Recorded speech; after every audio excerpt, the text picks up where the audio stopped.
Pertama yang mau aku bahas adalah nyaman itu jebakan, nyaman itu perangkap, nyaman itu yang telah bikin kita merasa malas.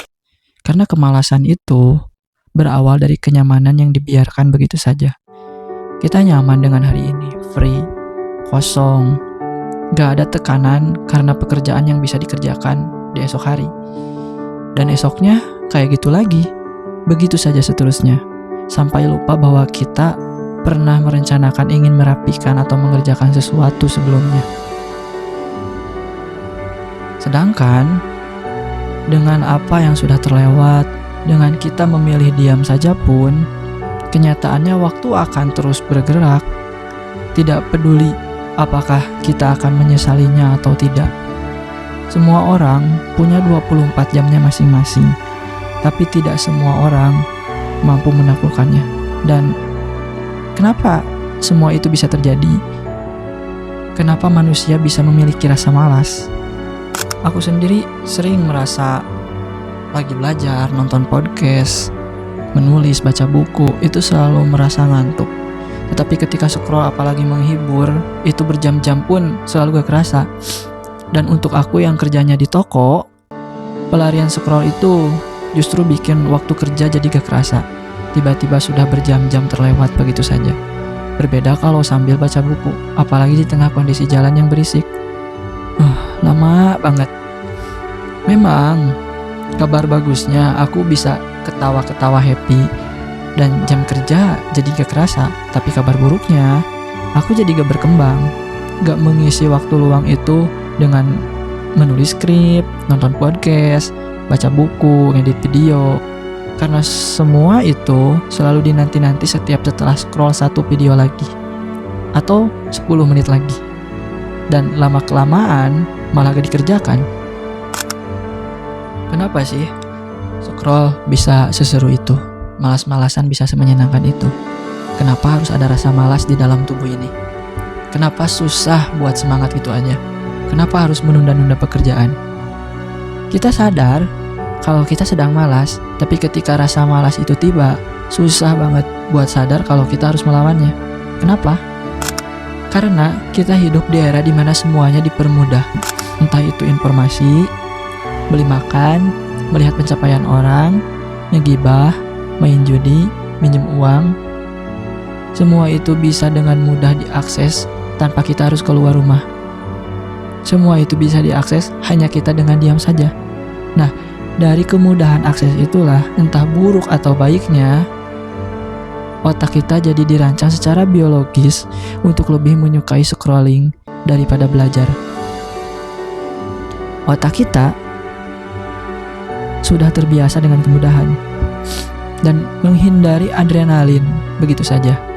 Contoh sederhananya, aku lebih memilih ngitung pakai kalkulator saat ngitung jumlah pembeli sama jumlah kembalian.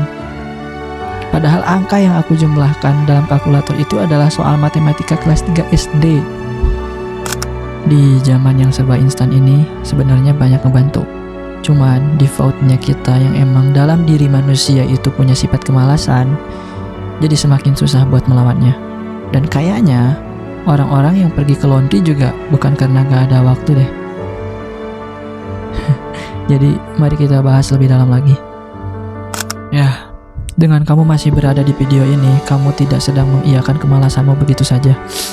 Walaupun bisa jadi kamu nonton video ini sambil rebahan atau apalah, tapi seenggaknya bukan video singkat yang bersifat instan, yang suka berjam-jam kamu scroll video singkat itu, tapi setelah kamu nonton berjam-jam, kamu lupa, kamu gak tahu apa yang sudah kamu tonton selama itu.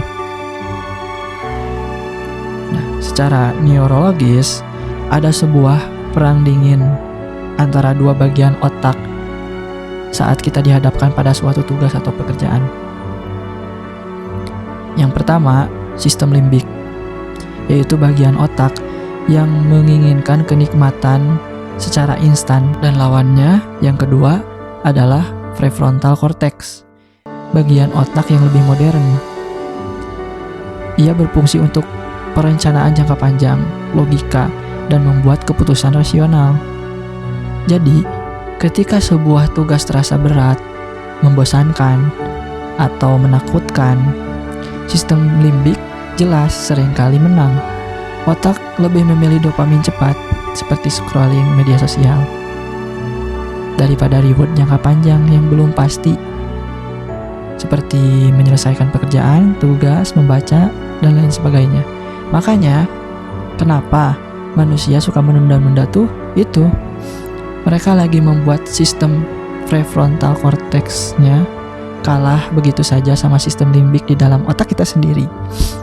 Meskipun kita tuh tahu, kita tuh sadar ada kerjaan yang pengen dibereskan hari itu juga. Sadar sebenarnya, tapi kekeh weh nggak dikerjakan. Malah lanjut scroll lagi dengan dalih satu video lagi, dengan dalih 10 menit lagi, akhirnya nggak dikerjakan lagi. Tapi hal tersebut juga bukan sepenuhnya salah dari keputusan kita, karena barangkali kita emang lagi kelelahan fisik dan mental, atau orang-orang menyebutnya sekarang burn out gitu kalau nggak salah. Soalnya kan ya, tubuh dan otak kita tuh memiliki batas energi. Jadi ketika energi habis akibat kurang tidur, stres berkepanjangan, apalagi urusan pekerjaan kan, kalau terlalu banyak membuat keputusan seharian, kapasitas willpower kita, daya tahan tubuh kita akan menurun drastis. Capek, intinya capek lah. Akibatnya otak mengambil jalur terpendek, istirahat atau mencari hiburan gampang yang sering kita sebut malas tadi. Jadi kita tuh sebenarnya malas atau terlalu capek, atau karena terlalu capek jadi kita malas. Malah kadang seringnya kita terlalu mengambil semua pekerjaan ini, terlalu mengambil semua pekerjaannya sekarang hanya karena besoknya pengen malas-malasan, tanpa kita sadari malas-malasan itu dampaknya bisa berkepanjangan.